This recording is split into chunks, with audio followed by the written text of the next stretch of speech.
ಇನ್ನು next DCC bank ಚುನಾವಣೆಗೆ ಬೆಳಗಾವಿ ರಾಜಕೀಯ ರಂಗೇರ್ತಾ ಇದೆ ಅಂತ ಅನಿಸ್ತಾ ಇದೆ.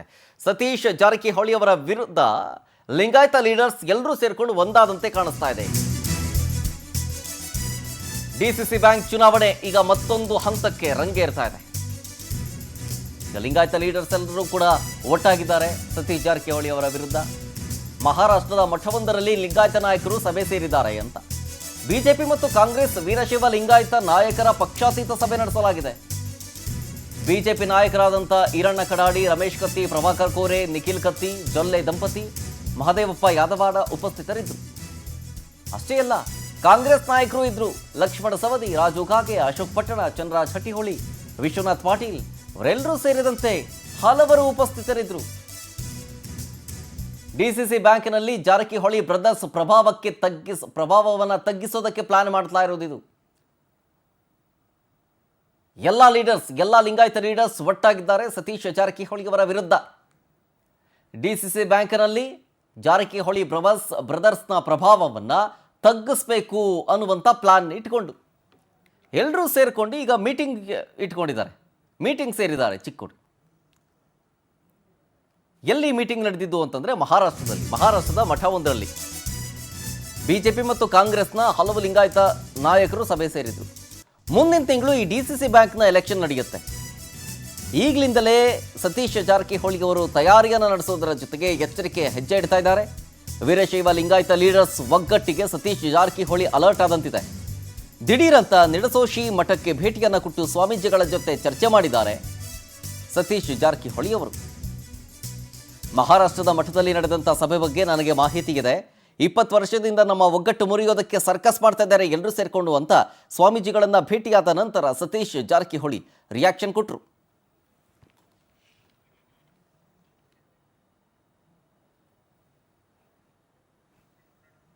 ಡೀಟೇಲ್ಸ್ ಕೊಡ್ತಾರೆ ಇದ್ರ ಬಗ್ಗೆ ನಮ್ಮ ಪ್ರತಿನಿಧಿ ಸಿದ್ದೇಶ್ ಪುಟಾಣೆ ಫೋನ್ ಸಂಪರ್ಕದಲ್ಲಿ.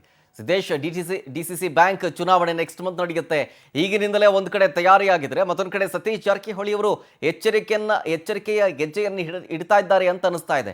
ಇವರ ವಿರುದ್ಧ ಲಿಂಗಾಯತ ಲೀಡರ್ಸ್ನ ಒಂದು ಸ್ಟ್ರಾಟಜಿ ಹೆಂಗಾಗ್ತಾ ಇದೆ ಅಂತ. ಶರತ್, ಖಂಡಿತ ತಾವು ಹೇಳ್ದಂಗೆ ಏನಂತಂದ್ರೆ ಮೊದಲಿಂದನೂ ಬೆಳಗಾವಿ ಜಿಲ್ಲೆ ರಾಜಕಾರಣ ಒಂದು ಹೊಂದಾಣಿಕೆ ರಾಜಕಾರಣ ಮೇಲೇನೆ ಅವಲಂಬಿತವಾಗಿರೋದು ಇದು ಜಗಜ್ಜಾಗಿರೋ ವಿಷಯವಾಗಿದೆ. ಯಾಕಂತಂದ್ರೆ ಡಿಸಿಸಿ ಬ್ಯಾಂಕ್ ಚುನಾವಣೆಗೆ ಸಂಬಂಧಪಟ್ರೆ ಇಲ್ಲಿ ಬಿಜೆಪಿ ಆಗಿರ್ಬೋದು, ಕಾಂಗ್ರೆಸ್ ಪಕ್ಷ ಆಗಿರ್ಬೋದು, ಇನ್ಯಾವುದಾರ ಪಕ್ಷ ಆಗಿರ್ಬೋದು, ಇಲ್ಲಿ ಅದು ಮ್ಯಾಟರ್ ಆಗಲ್ಲ.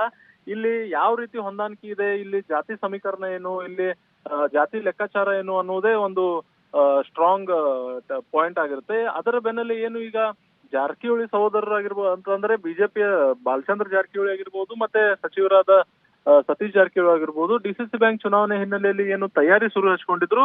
ಆ ಹಿನ್ನೆಲೆಯಲ್ಲಿ ಏನು ಲಿಂಗಾಯತ್ ನಾಯಕರು ಏಕಾಏಕಿಯಾಗಿ ಜಾರಕಿಹೊಳಿ ಸಹೋದರರಿಗೆ ಯಾವುದೇ ರೀತಿಯಾಗಿ ಡಿಸಿಸಿ ಬ್ಯಾಂಕ್ ಚುನಾವಣೆಯಲ್ಲಿ ಮುನ್ನಡೆ ಮಾಡಿಕೊಟ್ರೆ ಮುಂದೆ ನಮಗೆ ಉಳಿಗಾಲ ಬರೋದಿಲ್ಲ, ಯಾವುದೇ ರೀತಿಯಾಗಿ ನಮಗೆ ರಾಜಕೀಯವಾಗಿ ಬೆಳೆಯಲು ಯಾವುದೇ ರೀತಿಯ ಆಸ್ಪದ ಇರುವುದಿಲ್ಲ ಅನ್ನುವ ಒಂದು ಆತಂಕದಲ್ಲಿ ಏನಂತಂದ್ರೆ ಮಹಾರಾಷ್ಟ್ರದ ಕನೇರಿ ಮಠದಲ್ಲಿ ಏನು ಒಂದು ಸಭೆಯನ್ನು ಹಮ್ಮಿಕೊಂಡಿರುವ ಏನು ಮೂಲಗಳ ಮಾಹಿತಿ ಇದೆ.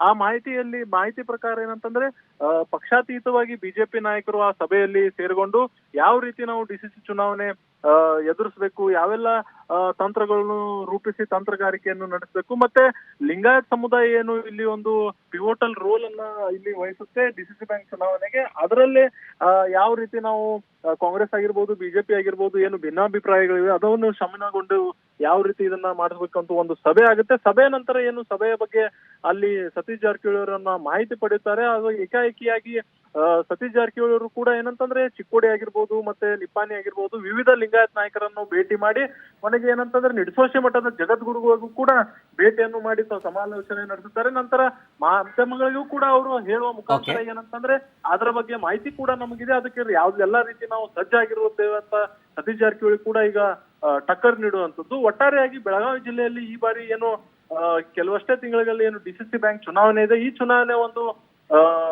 ಕುತೂಹಲಕಾರಿ ಚುನಾವಣೆ ಅಂತ. ನಿಜ. ಥ್ಯಾಂಕ್ ಯು ಸಿದ್ದೇಶ್ ಡೀಟೇಲ್ಸ್ಗಾಗಿ. ಇನ್ನು ರಾಜ್ಯದ ಹಲವು ಜಿಲ್ಲೆಗಳಲ್ಲಿ ಭಾರಿ ಮಳೆ ಬರ್ತಾ ಇದೆ. ಅದರಲ್ಲೂ ಕೊಪ್ಪಳದಲ್ಲಂತೂ ಕೇಳಂಗೆ ಇಲ್ಲ. ಈ ಭಾರಿ ಮಳೆಯಿಂದಾಗಿ ನಾನಾ ರೀತಿಯ ಅವಾಂತರಗಳು ಸೃಷ್ಟಿಯಾಗಿದೆ. ಗ್ರಾಮಗಳ ರಸ್ತೆ ನೋಡ್ಬೇಕು ನೀವು, ಕೆರೆಯಂತಾಗಿ ಬದಲಾಗ್ಬಿಟ್ಟಿದೆ, ಓಡಾಡೋದಕ್ಕಾಗ್ತಾ ಇಲ್ಲ.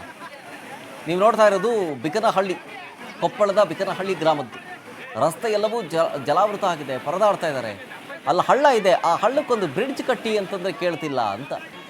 ಪ್ರತಿ ವರ್ಷ ಮಳೆ ಬಂತಂದ್ರೆ ಇದೇ ಪರಿಸ್ಥಿತಿ ನಿರ್ಮಾಣ ಆಗುತ್ತೆ. ಜನಪ್ರತಿನಿಧಿಗಳು ಈ ಕಡೆ ನೋಡ್ತಾ ಇಲ್ಲ ಅಂತ ಗ್ರಾಮಸ್ಥರು ಆಕ್ರೋಶವನ್ನು ಹೊರಹಾಕ್ತಾ ಇದ್ದಾರೆ.